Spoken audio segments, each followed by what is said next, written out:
मैं नौकरी की तलाश में आया था, नौकरी तो नहीं मिली।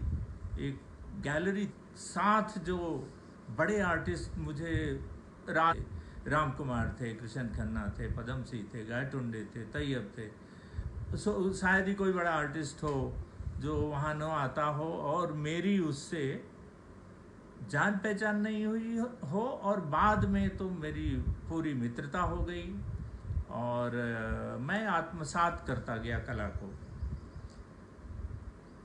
सवाल 42 साल के बाद एक जो अच्छी बात हुई, आप लोग नाम सुने होंगे, मैं अपने बारे में थोड़ा सा बता रहा हूँ। Progressive art gallery, progressive artist group था और उस ग्रुप को हुसैन साहब, सूजा, रजा और बाकरे आरा गाड़ी ने बनाया था। बाद में सूजा साहब से मेरी इतनी मित्रता हो गई, इतनी पारिवारिक दोस्ती हो गई कि उन्होंने निर्णय लिया कि जब तुम गैलरी छोड़ोगे तो तुम गैलरी का नाम प्रोग्रेसिव आर्ट गैलरी रखना। और मैं बड़ा उत्साहित हुआ कि एक इतना बड़ा आर्टिस्ट मुझे इस तरह से, और उन्होंने स्पेशली हुसैन साहब से कहा कि भाई इनको मैं जानता हूँ, इन्होंने मेरी 2 प्रदर्शनियाँ लगाई हैं और मैं जो समझ पाया हूँ, इनके पास भाषा तो नहीं है लेकिन ये बहुत बड़े क्रिटिक हैं, आर्ट को समझने लगे हैं, समझने की कोशिश कर रहे हैं। और बाद में हुसैन साहब ने भी मुझे इस पे सहमति दी और प्रोग्रेसिव आर्ट गैलरी मेरे नाम हो गई। ये मेरी एक बहुत बड़ी जीत थी। और बाद में 12 साल के बाद जब धूमीमल से मेरा नौकरी का रिश्ता टूटा, वैसे वो लोग बहुत अच्छे लोग हैं, तो मैंने अपनी गैलरी शुरू की और अब करीब 42 साल हो गए। मैं लगातार जिन बड़े आर्टिस्टों के साथ मैं चर्चा कर रहा हूँ, उनके साथ मुझे लगातार उनके स्टूडियो में रहने का अवसर मिला, उनको काम करते देखने का अवसर मिला। और जो मेरी विशेषज्ञता थी धूमीमल में काम करने की, वो ये थी कि भाई एग्जीबिशन कैसे लगती है, इनविटेशन कार्ड कैसे छपते हैं, फ्रेमिंग कैसे होती है। तो ये मैं उन आर्टिस्टों की सहायता करता था, तो उन लोगों से नेचुरल एक ऐसा मामला था जहां आदान प्रदान हो गया कि भाई हम उनका सहयोग करेंगे, और वो मित्रता बढ़ती गई। और मेरे लिए बड़ा सौभाग्य का विषय है कि मॉडर्न इरा के जितने भी बड़े आर्टिस्ट हैं सबका मैं मित्रवत रहा हूँ, पारिवारिक मित्रता रही है, उनके घर आना जाना, उनकी कला को समझने की कोशिश किया हूँ। एक तरह से मुझे प्रकृति ने वरदान दे दिया। ये भी है कि आज हमारे पास बहुत बड़ा कलेक्शन है, बहुत बड़ी गैलरी है, बड़ी टर्नओवर है। विश्व में हम जितने ऑक्शन हाउसेज हैं उसके साथ कार्य करते हैं। लेकिन जहाँ मुझे गर्व होता है वो ये बात है कि मैं एक कृषक परिवार से आया हूँ और मेरी जो यात्रा है कृषि से कला तक, एग्रीकल्चर टू आर्ट, वो मेरे लिए गरिमा की बात है कि एक ही सिंगल जनरेशन में मैं एक आदमी से, जो खेतों में काम करता है, अपने खेतों में ही सही, लेकिन और कला के एक्सट्रीम की समझ के तरफ बढ़ गया, जानने की कोशिश करने लगा। तो ये मेरी बड़ी कमाई है। कमाई बाकी चीज़ें तो प्रभु की कृपा है और अपना परिश्रम है। भगवान ने इतना दिया है कि कई पुस्त बीत जाएगी, कोई दिक्कत नहीं, और इस सब आर्टिस्टों की कृपा है। और मैं एक चीज़ और ये भी समझता हूँ कि आज मुझे जो कुछ मिला, शायद मैं उन आर्टिस्टों की जो उन दिनों नीडी थे, जिनको ज़रूरत थी, पैसा नहीं था, तो जो मैं उनकी सहायता की, उसके बनस्पत जो उनका आशीर्वाद मिला होगा, इसलिए भी शायद मैं भगवान की कृपा से हिंदुस्तान के 4-5 गैलरियों में एक हूँ। कलेक्शन के मामले में, टर्नओवर के मामले में बाकी सब लोग ठीक हैं। तो ये तो रही मेरी बात, जिसके बारे में बताना ज़रूरी था। छोटा सा है बट 42 साल का अनुभव। जो मेरी एक्सपर्टीज है आज की डेट में वर्ल्ड वाइड, जो अपने कलेक्टर्स में और ऑक्शन हाउसेज में जिसके लिए मैं जाना जाता हूँ, वो ये है कि चूँकि बड़े आर्टिस्टों के साथ रहा हूँ तो मुझे कला के बारे में कुछ जानकारी हो गई कि उसकी हर आर्टिस्ट की अलग अलग फिलॉसफी है, अलग अलग उसका दर्शन है, अलग उसके सामाजिक मान्यता है, उसका अलग सामाजिक दृष्टिकोण है और अलग टेक्निक है और सब कुछ अलग, हर आर्टिस्ट का अलग अलग है। तो उसको जीते जीते वो जान सका। और दूसरी जो अच्छी बात हुई कि मैं मार्केट को, चूँकि लगातार मार्केट में था और मार्केट में आर्ट कलेक्टर से मिलना होता था, खरीदारों से मिलना जुलना होता था, धूमेवल में लगातार रहा तो मिलना जुलना होता रहा, तो वो जो सीखने को कि बाजार क्या होती है और कला क्या होती है, आज जो लैक करता है समाज में हमारे भारत वर्ष की गैलरियों के बीच, आर्टिस्टों के बीच जो प्रॉब्लम क्रिएट हो रही है, तो सबसे बड़ी प्रॉब्लम यही है कि कुछ लोगों को आर्ट की थोड़ी समझ है तो बाजार की नहीं है, और कुछ लोगों को बाजार की यदि थोड़ी समझ है, जो टाई वाई लगा के गैलरी खोल बैठे हैं, उनको आर्ट की नहीं है। तो वो जो एक पूरा जो होना चाहिए, परिपूर्णता होनी चाहिए, वो नहीं बनता है। मैं इस मामले में तकदीर वाला रहा हूँ।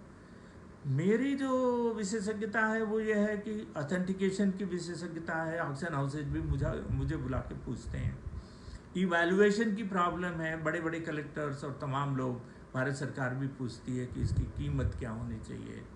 और उससे बड़ी जो बात है वो ये है, जो आर्टिस्टों के संदर्भ में है, कि उस पेंटिंग का सिग्निफिकेंस क्या है, उसका रेलेवेंस क्या है। मैं उसको अपने दृष्टिकोण से जब परिभाषित करता हूँ तो लॉजिकली उनको समझ में आता है कि यार ये पेंटिंग तो मास्टरपीस है, क्योंकि वो शायद आर्टिस्ट भी नहीं कर सकता। आर्टिस्ट तो अपने मस्त है अपने कला बनाने में, तो वो ये सब चीज़ें थोड़ा कम जानता है, तो वो एक विशेषज्ञता है। लेकिन इसको भी अब यहाँ छोड़ते हैं। मुझे जो कहा गया है, मुझे जो ज्योति जी ने कहा है कि मैं इमर्जिंग आर्टिस्टों को, अपकमिंग आर्टिस्टों को, शायद वो लोग सुन रहे हो हमारी बात, कहीं ऐसा भी होगा कि कोई बात उनको लगे कि उनका दृष्टिकोण अलग हो सकता है, लेकिन उन्होंने कहा कि मैं उनको बताऊं कि वो कैसे आगे बढ़े, उनकी यात्रा में मैं क्या सपोर्ट कर सकता हूं।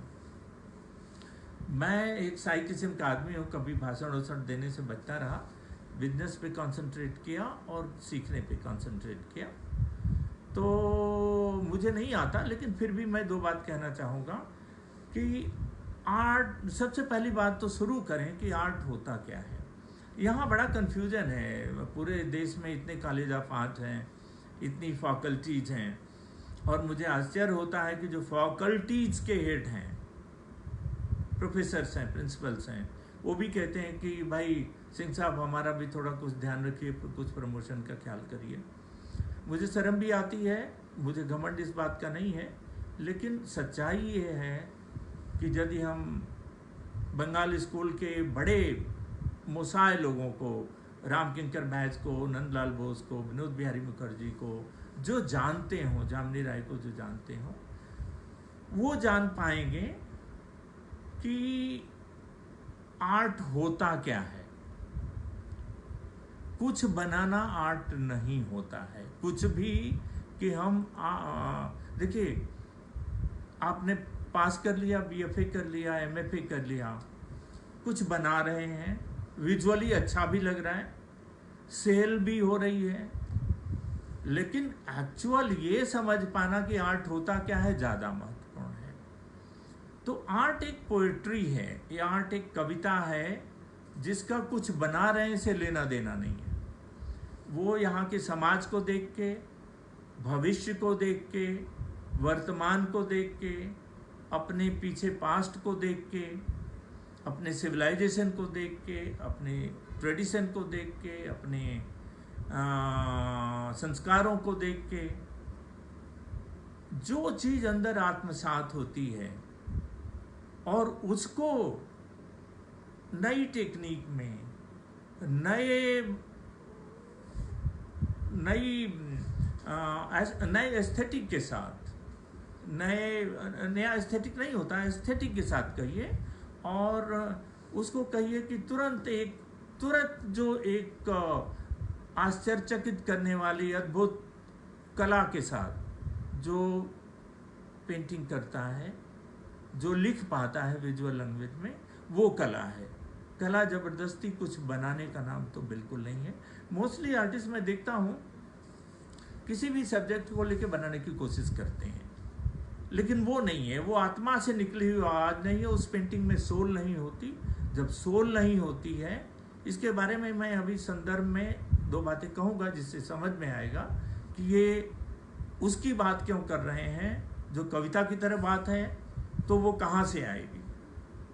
सबसे पहली बात यहाँ से शुरू करूँ कि जब कोई आर्टिस्ट बड़ा बनता है, मेरा जो एज ए गैलरी ओनर मेरे क्राइटेरिया की बात करें तो मेरे कुछ क्राइटेरियाज हैं। जब मैं किसी आर्टिस्ट का सिलेक्शन करूँगा तो सबसे पहले देखूंगा कि आर्टिस्ट की एजुकेशन क्या है। अब एजुकेशन में सवाल ये आता है, मैं आपको यही स्पष्ट कर दूं कि मैं वो टाई वाला गैलरी ओनर नहीं हूं जो मैं बात कर रहा हूं। मैं एक साधारण आर्टिस्ट की तरह से रहा हूं और मेरा जीवन संघर्ष में बीता है, और संघर्ष में ही अच्छी कला होती है, विलासिता में नहीं होती। ये सारी बातें समझने की हैं। तो मैं बिल्कुल उन लोगों की तरह से बात नहीं करूंगा जो टाई लगा के बड़े गैलरी ओनर्स हैं, क्योंकि एजुकेशन की बात जब आती है तो सिर्फ ये नहीं आती है कि आर्टिस्ट ने बीएफए कर लिया है, आर्टिस्ट ने एमएफए कर लिया है।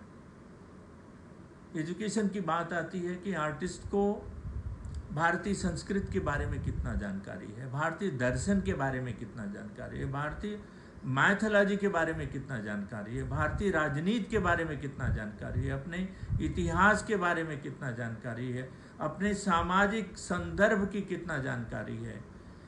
तो एजुकेशन जब तक ये नहीं होगा, आपके अंदर वो चीज़ आएगी नहीं, क्योंकि ये दर्पण है। इस दर्पण में जब आप अपने को देखते हैं तभी आप पहचानते हैं कि आप कैसे लग रहे हैं, और आप अनुमान लगा पाते हैं कि आप क्या हैं, और फिर उसको आपको नैरेट करना है कैनवेस पे, ड्राइंग के माध्यम से, चाहे किसी भी माध्यम से। तो एजुकेशन का मतलब बदलना पड़ेगा यहाँ। मुझे याद है, मैं कई बार हुसैन साहब के साथ यात्रा की है, तो वो रेलवे स्टेशन पे वो 5-5 रुपए या 2-2 रुपए में छोटी छोटी किताबें मिलती थी। तोता मैना की कहानी, नल दमयंती की कहानी, तो कहते थे ये सारी ले लो। तो मैंने कहा क्या करेंगे आप? तो कह रहे हैं अरे यही हिंदुस्तान है, हिंदुस्तान को तो जानना पड़ेगा ना। तो वो छोटी छोटी बातें जो हमारे जानने की हैं वो जानना पड़ेगा। एजुकेशन का मतलब वास्ट हो गया कि आपको सारी चीज़ों को समझना होगा। वो यदि होगी तो आप ड्राइंग करना शुरू करेंगे तो कोई भी विचार तुरंत आ सकते हैं, बढ़िया ड्राइंग हो सकती है, आपका कमांड रहेगा, आप तेजी से कर सकते हैं। तो यहाँ दिमाग में होना चाहिए, ये दिमागी बात है कि सब कुछ जो कला है वो दिमाग में है। एक कविता की तरह से जबरदस्ती, जैसे कविता नहीं लिख सकते हैं, जबरदस्ती कविता नहीं लिखी जा सकती, वैसे ही जबरदस्ती पेंटिंग नहीं की जा सकती। और करेंगे तो किसी को दीवार ढकना है, सोफे के साथ सजाना है तो वो करेगा, लेकिन एक बड़ा आर्टिस्ट जिसकी चर्चा हो वर्ल्ड में, जिसके बारे में लोग बात करें, वो आसान नहीं है। तो ये तो शिक्षा की बात हो गई। फिर हम तो होता क्या है कि 100 आर्टिस्ट आए, एक अनुमान लगाते हैं, तो पता लगता है कि जब इस तरह के एजुकेशन का क्राइटेरिया बना के हम उनका जज करते हैं तो पता लगता है कि 90 लोग तो पढ़े लिखे हैं, शिक्षा ग्रहण किए हुए हैं, बीएफए एमएफए भी अच्छे नंबरों से पास किए हैं, बट वो चीज़ नहीं है जो भारतीय स्पिरिट कही जाती है जिसकी ज़रूरत है। क्योंकि भारतीय स्पिरिट नहीं होगी तो फिर ऑटोमेटिकली इतनी टेक्निक, इतने तरीके वर्ल्ड में हैं कि कॉपी होने लगती है। अब दूसरी बात आती है कि आप कितना लगातार प्रैक्टिस कर रहे हैं। शायद ही बहुत कम आर्टिस्ट होंगे जो सवेरे उठ के, मुझे याद है गणेश पाइन के बारे में मैं बताऊं, सवेरे उठ के 20 ड्राइंग तो करते ही थे। हुसैन साहब तो एयरक्राफ्ट में बैठे हैं, टेबल पे बैठे हैं, वह ड्राइंग तो ये ड्राइंग जो है वो सोल की प्रैक्टिस है।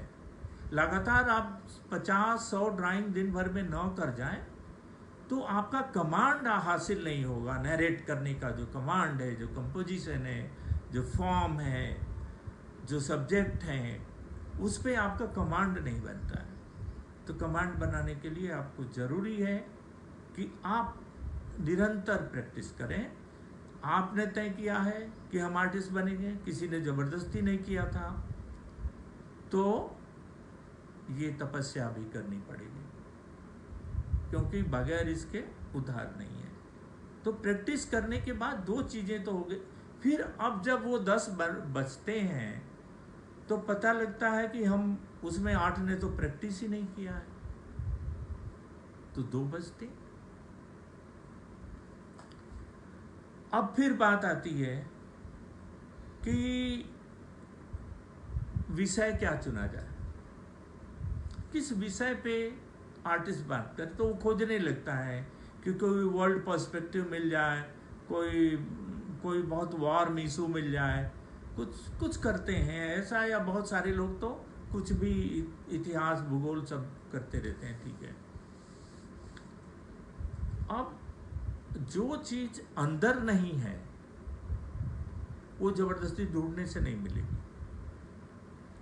इसमें मैं उदाहरण देना चाहूंगा कि जैसे नेचुरली मैं बहुत क्लोज रहा हूँ जो प्रोग्रेसिव ग्रुप रहे हैं, सूजा के, रजा के, हुसैन साहब के, राम कुमार के। लेकिन आपके उदाहरण के तौर पर मैं किसी का भी दे सकता हूँ। गणेश पाइन को ले लीजिए।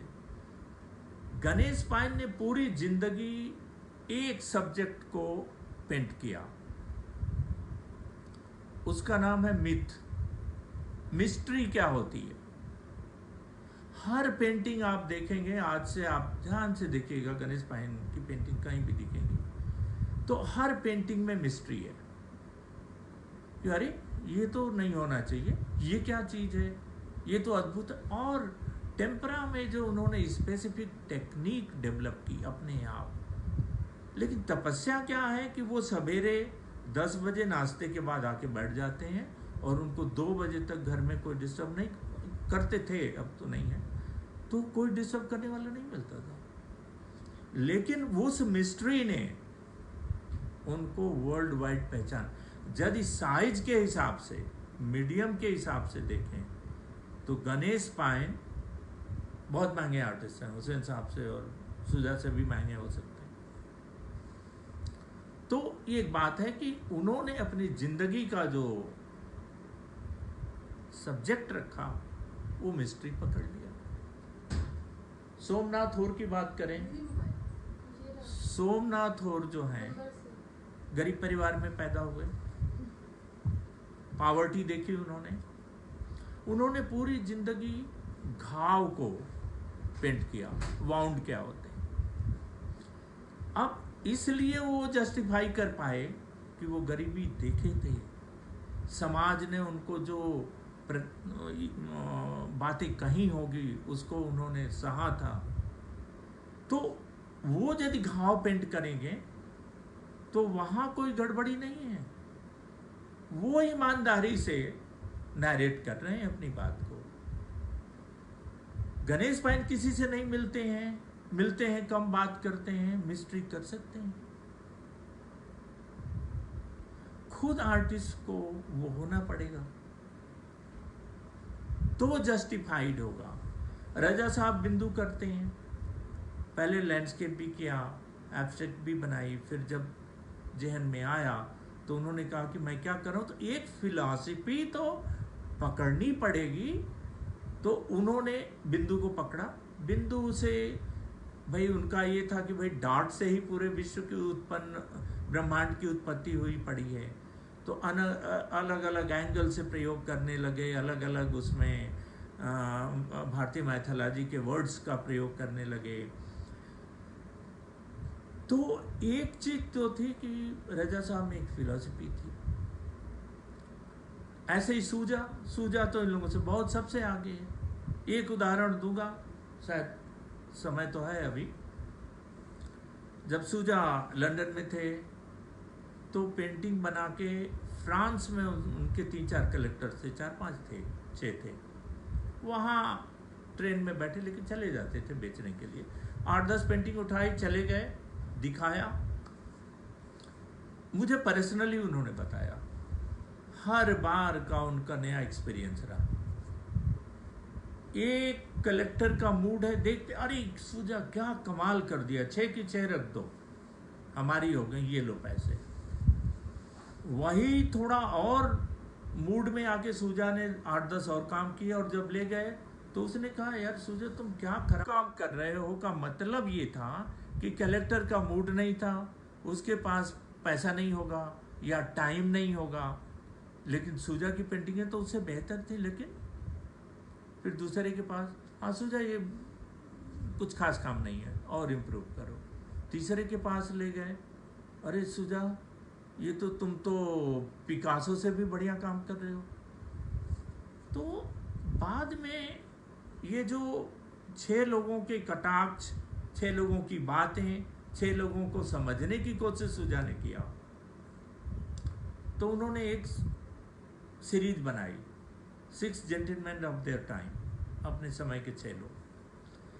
आप लोग देखोगे, पता नहीं वो हमारे पास अभी है नहीं, मुझे टाइम नहीं मिला देखने, कभी ड्राइंग वो दिखाऊंगा। उसमें हेड्स बनाए हुए हैं और हेड्स में बहुत डिस्टार्शन है और बहुत कंफ्यूजन है।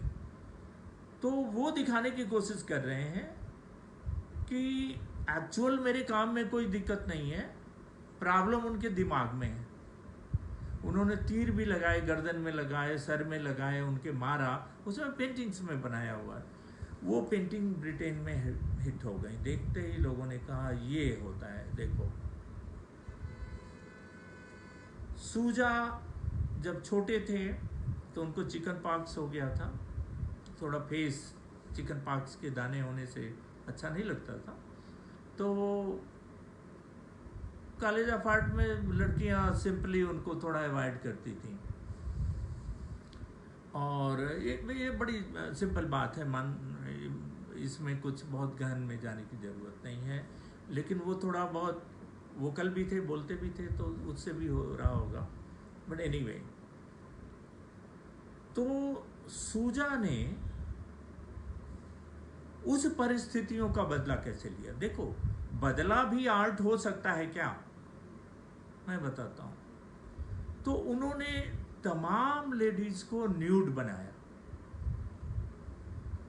बहुत वल्गर न्यूड्स बनाए हैं, नाना प्रकार के न्यूड बनाए। तो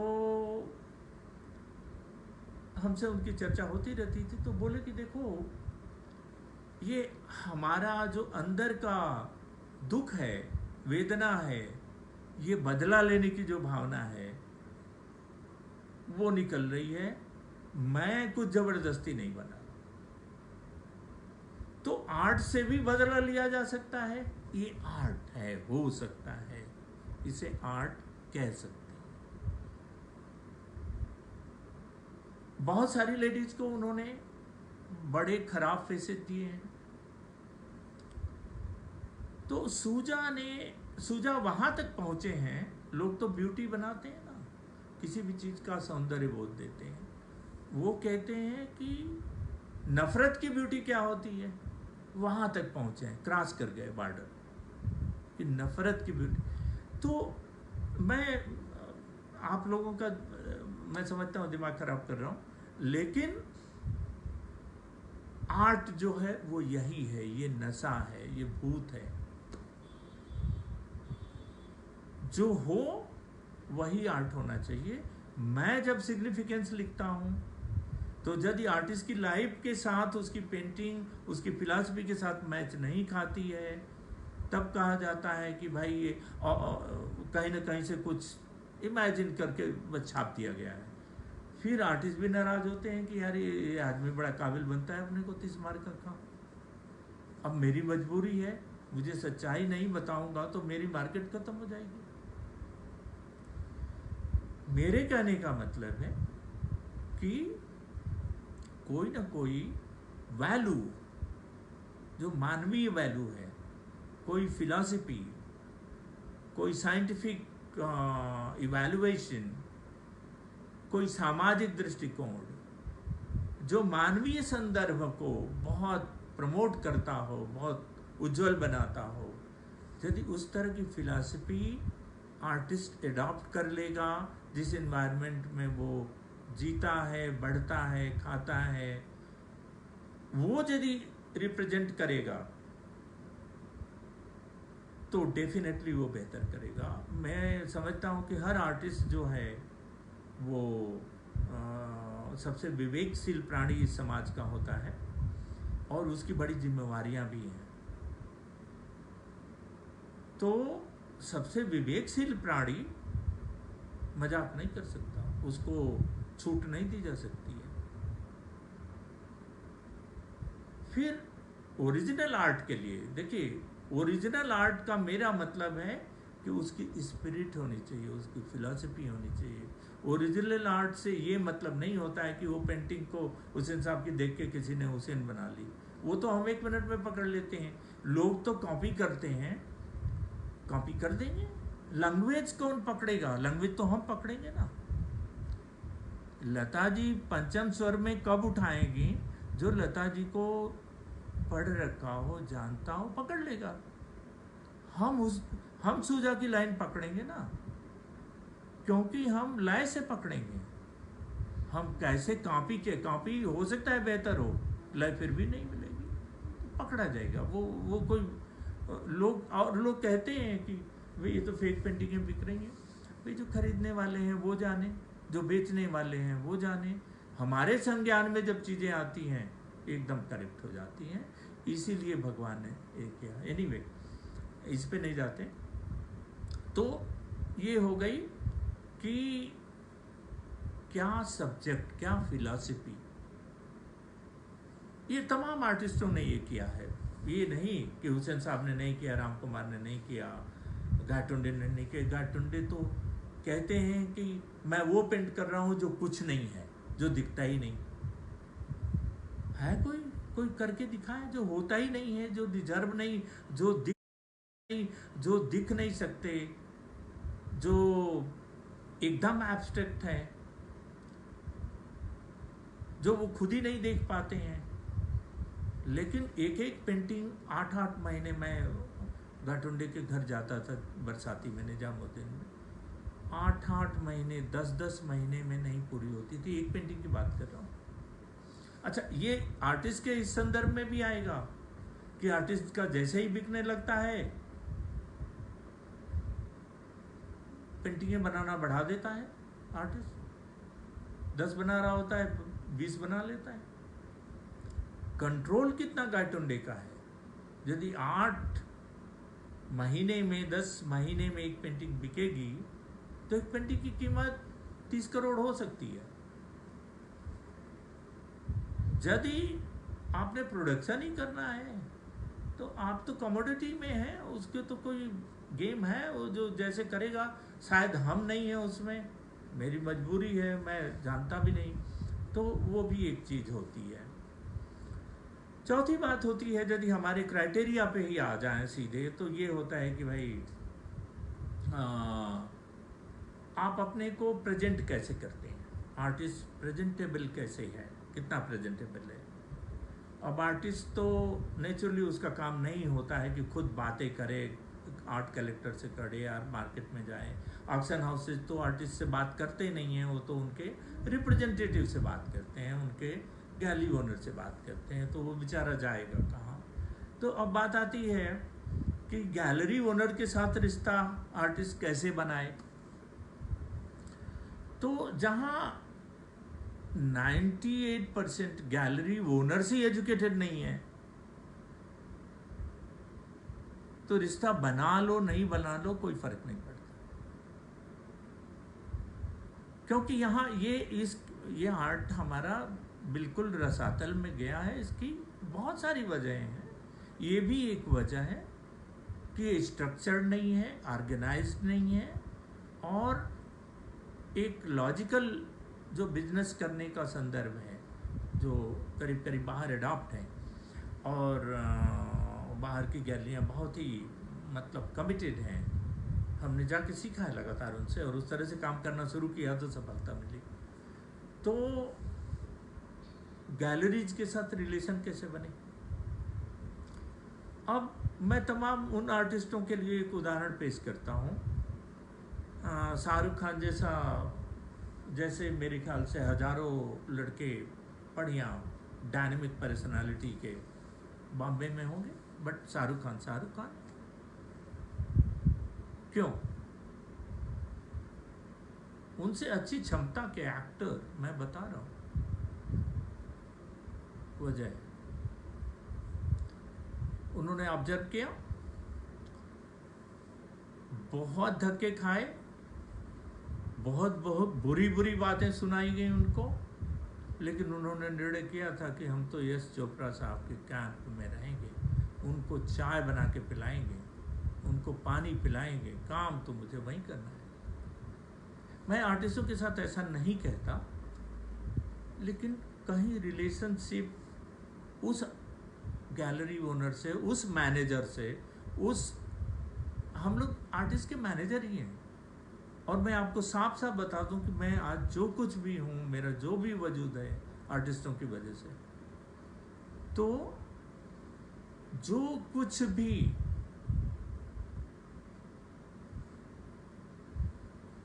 मेरे कहने का संदर्भ यही था कि रिलेशनशिप डेवलप करना एक इम्पॉर्टेंट फैक्टर है। आपको आपके काम में, आपकी काबिलियत में यदि होगा तो एक अच्छी गैलरी वाला आपको जरूर डेफिनेटली, लेकिन अब अच्छी गैलरी वाले की प्रॉब्लम हो रही है कि वो कौन है। मेरे जैसा आदमी कोई इंडस्ट्री नहीं है हमारी। हमने जो कुछ भी एसेट खड़े किए हैं, जो कुछ भी बनाए हैं, आर्ट से कमा के बनाया है। लोग इंडस्ट्री में कमा के आते हैं, आर्ट में खर्चा करते हैं। मेरा उल्टा है, उसी से गाड़ी भी खरीदनी है, मकान भी खरीदना है, एसेट भी खड़ा करना है, दुबई में गैलरी खोलनी है, लंदन में खोलनी है। मैं तो आर्ट से कमा के ही करता हूँ, क्योंकि मेरी धार बन गई है। मैं जानता हूँ कि कैसे करना है। मैं दूसरे जगह से पैसा लेके नहीं करूँगा, यहाँ का पैसा बल्कि जहाँ जहाँ लगाना है लगाया। तो आर्टिस्ट का रिलेशन बनना चाहिए। वो 4 फिल्में बनाने में, अच्छी हिट फिल्में शाहरुख खान की इसलिए सफल हुए कि आर्टिस्ट क्या है उसको समझ पाए। शाहरुख खान जोकर का रोल अच्छा कर लेगा, एक लव बॉय का अच्छा कर लेगा, तो वैसी स्क्रिप्ट लिखी गई, वैसी एग्जीबिशन लगी, वैसी फिल्म बनी, रिलीज हुई, हिट हुई। हमारा आर्टिस्ट के साथ यदि ये रिश्ता डेवलप हो जाता है कि हम आर्टिस्ट को समझ पाएँ, उसकी फिलॉसफी को समझ पाएँ, उसके विचारों को समझ पाएँ, उसकी जीवन शैली को समझ पाएँ, और उसके वर्क से उसको कोरिलेट कर पाएँ, तो निश्चित तौर से या तो रिलेशन हो जाएगा या नहीं होगा।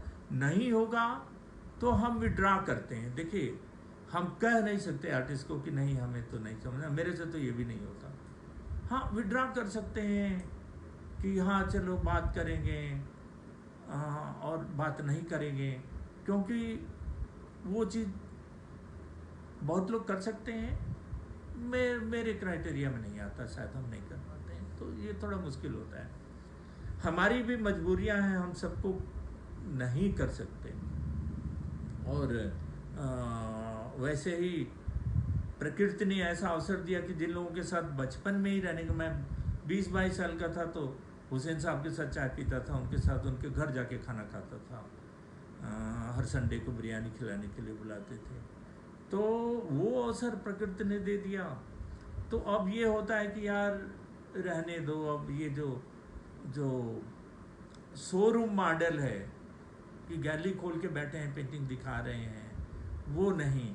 अब तो ऑक्शन हाउसेज हमारे यहाँ बेगिंग करके आते हैं कि साहब कितनी पेंटिंगें कंसाइन करोगे, क्योंकि वो तो बाहर से 20% कमाते हैं, तो उनकी कमाई वहाँ से हो जाती है।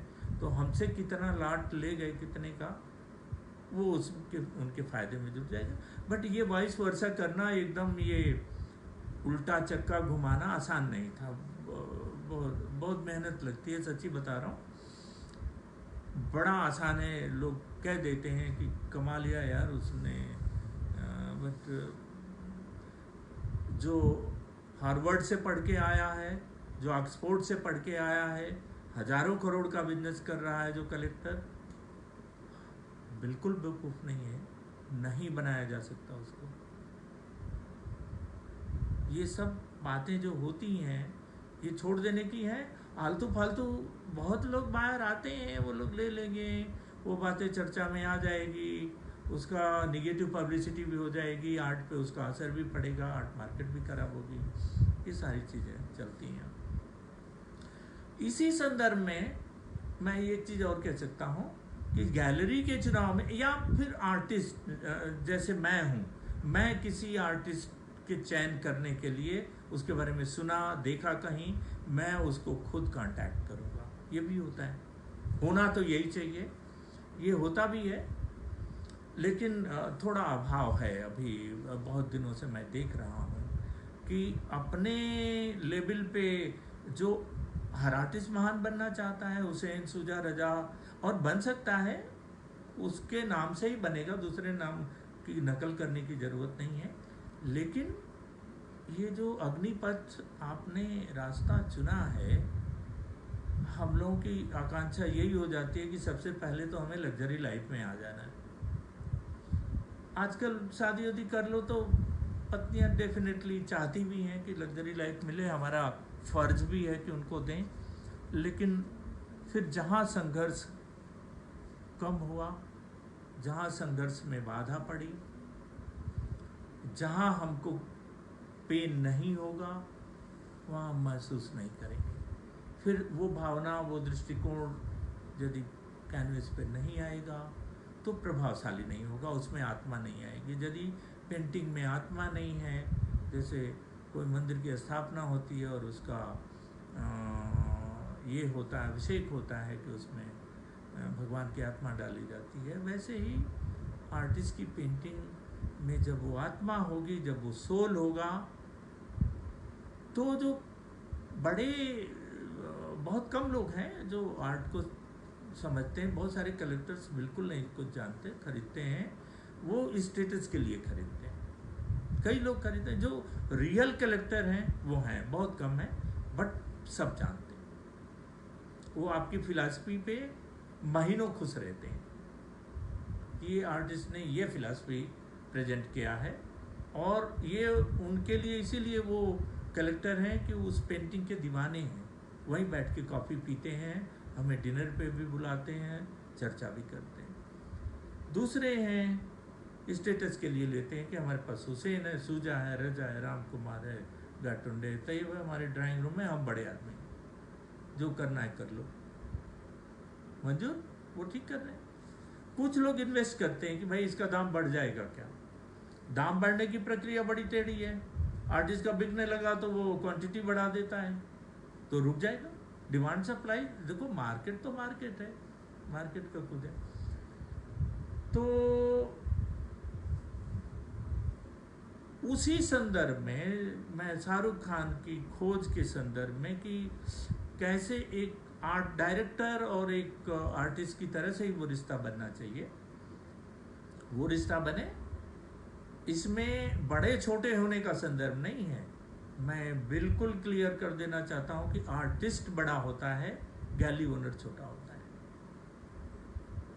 गैलरी ओनर हमेशा छोटा ही रहेगा। तो यहां लड़ाई नहीं होनी चाहिए, लेकिन अब बात आती है, लड़ाई की बात अभी आ जाएगी। अब ये बात लड़ाई की ये है कि लॉयल्टी कितनी है। हमने तो मान लीजिए कि बाय द वे हमें समझ में आ गया कि ये आर्टिस्ट हमारी फिलॉसफी का है, मैं इसकी वर्ल्ड वाइड मार्केटिंग कर सकता हूँ, अपने कलेक्टर्स को इंट्रोड्यूस कर दूंगा। चलो महराज जी, आज के बाद आप कहीं नहीं दोगे, साल में आपको मैं 1 लाख रुपये महीना के हिसाब से 12 लाख रुपए देता हूँ, आप बनाओ, साल में ज़्यादा बिका हिसाब कर लेंगे, आपका पैसा आपको दे देंगे, कम बिका उधार रहेगा, पैसे हम देते रहेंगे आपके खर्चे। लेकिन पहले तो हमें पसंद आने चाहिए। मैंने कई बार देखा, जैसे ही बिकना शुरू हुआ, शो लगाए, पैसा खर्चा किया, भाई साहब यही बात हुई थी कि नहीं देना है, वहाँ से भी पेंटिंग निकल रही हैं, उस कलेक्टर के यहाँ भी जा रही हैं, उस गैलरी में जा रही हैं, उस गैलरी में जा रही हैं, बाजार ढह गया। बाजार मेरे कंट्रोल में तो है नहीं, मैं दाम बढ़ाऊंगा जब मेरे पास होगी तब ना। बॉम्बे के 6 कलेक्टर्स कहेंगे कि इस आर्टिस्ट की पेंटिंग है, तो खोते खोते मेरे पास आना पड़ेगा ना। तो मैं तो कहूँगा कि 2 लाख की नहीं है, 4 लाख की है। जब पता लगा उस गैलरी में है, उस गैलरी में है, उसके पास है, तो कहेंगे कि अरे इनसे तो हमने 1 लाख में खरीदा था, हमसे 1.5 में ही ले लो। तो हम तो 2 में भी नहीं बेच पाए, 4 लाख तो दूर की बात होगी। वो भी लॉयल्टी नहीं निभा सकते हैं लोग, उनको ज्यादा चाहिए, फिर वही ग्रीड या लग्जरी। देखिए, ये तो अभी हमने 5-6 बताए हैं, 20 ऐसे पॉइंट हैं जो हमारे आपके बीच के रिश्ते को मजबूत करता है, या वो क्राइटेरियाज हैं जहां हम चयन करते हैं या किसी गैलरी को करना चाहिए।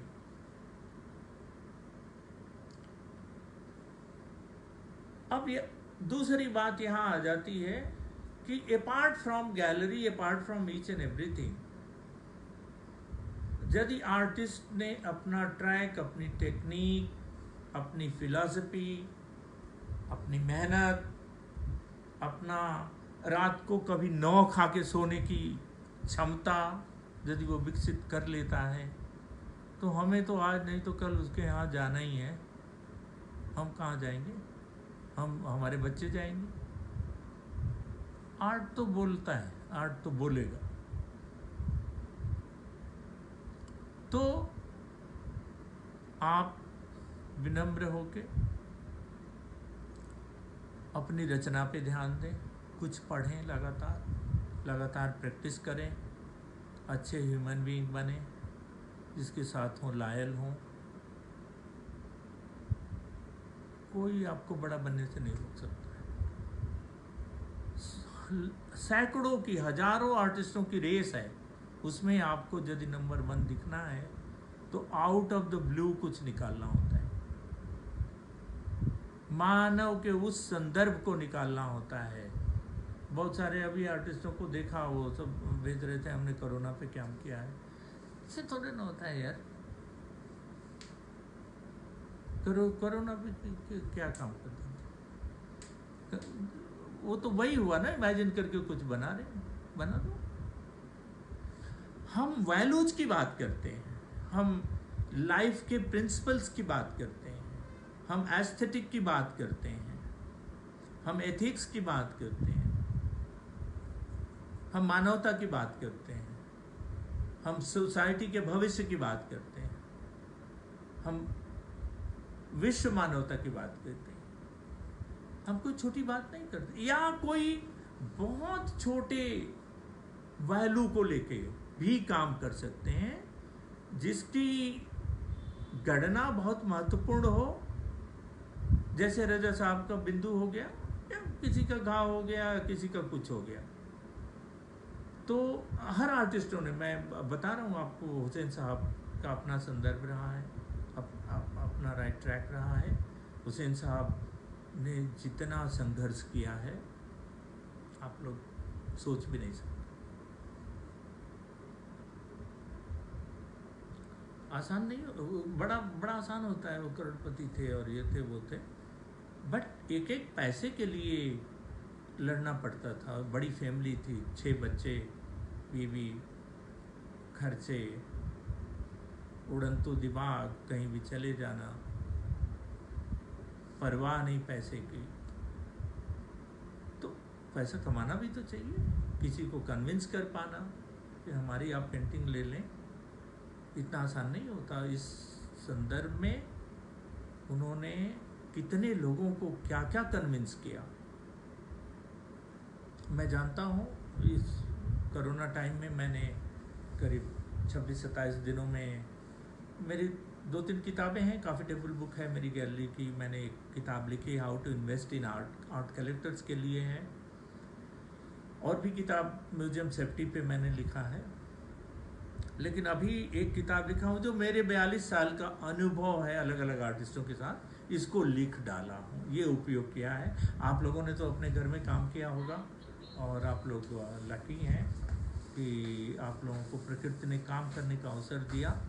इसको निगेटिव कभी मान के नहीं चलना चाहिए। इतना शुद्ध वातावरण, इतनी शांति नहीं आई होगी कभी लाइफ में, और न आने की उम्मीद है। भगवान करे इससे पार करें हम लोग। लेकिन आप लोगों ने काम किया होगा, हम तो बस और कुछ नहीं आता है हमें, तो किताब ही हमने कहा चलो लिखते हैं। अब अपने अनुभवों को लोग पढ़ेंगे, उनको अच्छा लगेगा कि मैं हुसैन साहब के साथ जो मेरी व्यक्तिगत चीज़ें हैं जो अभी कहीं किसी किताब में नहीं आई होंगी, या सोजा के साथ या जिसके साथ भी, रजा साहब के साथ, राम कुमार जी के साथ, तो आएंगी, देखने को मिलेंगी। तो ये है। इसके अलावा भी बहुत सारी बातें हैं बट बहुत सारी बातों का मतलब बहुत सारा कन्फ्यूजन होता है, बहुत सारे प्रश्न होते हैं। मोटा मोटी यही है कि आगे बढ़ने के लिए और बहुत ज़्यादा चिंता एग्जीबिशंस की करनी नहीं चाहिए। ज़िंदगी में एक भी एग्जीबिशन धमाकेदार हो जाएगी। 60 साल के बाद जब बीमार थे तो रविन्द्रनाथ टैगोर ने काम शुरू किया।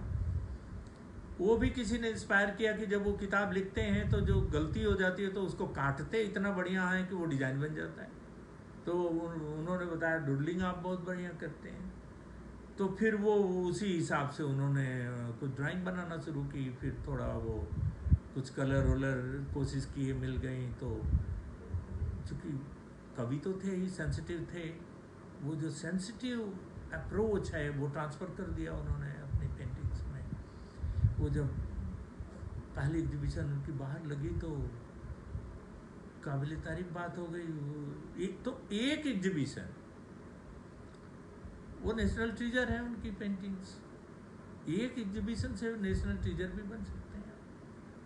32 साल की अमृता शेरगिल मर जाती हैं 32 साल की उम्र में, जो काम कर गई हैं, अब क्या कोई करेगा।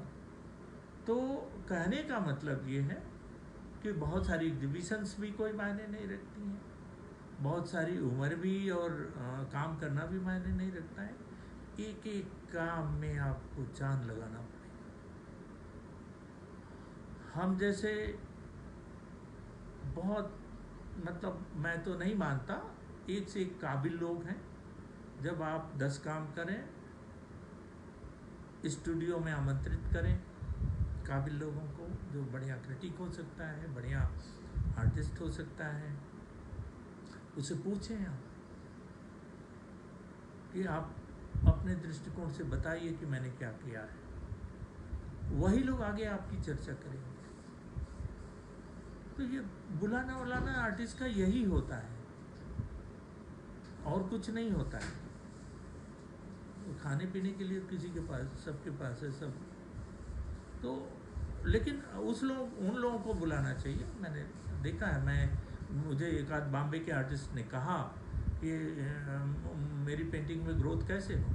तो मैंने कहा हुसैन साहब के घर ले जाओ। बोले वो क्यों देखने लगे, हमें जानते नहीं। मैंने कहा अरे चलो, और कहीं तो मिलेंगे नहीं। वो ले गया, वो लेके भाग जाओ यहाँ से, मेरा यही काम थोड़े नहीं। फिर उन्होंने मुझे फ़ोन किया कि उन्होंने तो ऐसा कहा। मैंने कहा फिर ले जाओ, और अभी कहेंगे भाग जाओ तो सीढ़ियों में छोड़ देना, और बता देना कि सीढ़ियों में छोड़ा है। तो वो अपना सीढ़ियों में छोड़ के भाग गए। उन्होंने डांटा, बोले लेके जाओ। भाग गए। नंबर लिख रखा था वहाँ पे पेंटिंग के पीछे। फिर उन्होंने देखा, फिर फ़ोन किया, अरे भाई देख लिया, तुम ले जाओ। ले गए। फिर एक आध बार दिखाया। मैं आपको बता दूं कि हुसैन साहब ने किसी स्पेशल, किसी गैलरी वाले ने पूछा कि किसी आर्टिस्ट का नाम बताएं, तो उसका नाम लिया कि वो अच्छा आर्टिस्ट है, आप संपर्क करो। कितना टाइम हो गया? हाँ, तो एनीवे इस तरह से चीज़ें होती हैं। मैंने बहुत समय लिया आप लोगों का, और कभी मुलाकात होगी तो फिर बात होगी। बहुत सारी बातें हैं, एक दिन में ये 52 मिनट में ख़त्म नहीं हो सकती, 52 दिन में भी नहीं ख़त्म हो सकती। आप लोग अपना ध्यान रखें, बहुत ख़राब समय चल रहा है, और ये जो कोरोना है ये अभी भी अटैक करता हुआ आगे बढ़ रहा है। अपने को सुरक्षित रखिए, करिए, और ज़िंदगी को एक वरदान मानिए कि भगवान ने वरदान दिया और आपको आर्टिस्ट बनाया है। इससे बढ़िया और लाइफ नहीं हो सकती है। आप सबको मैं शुभकामनाओं सहित आप सबका धन्यवाद करता हूँ, आप सबको नमस्कार करता हूँ।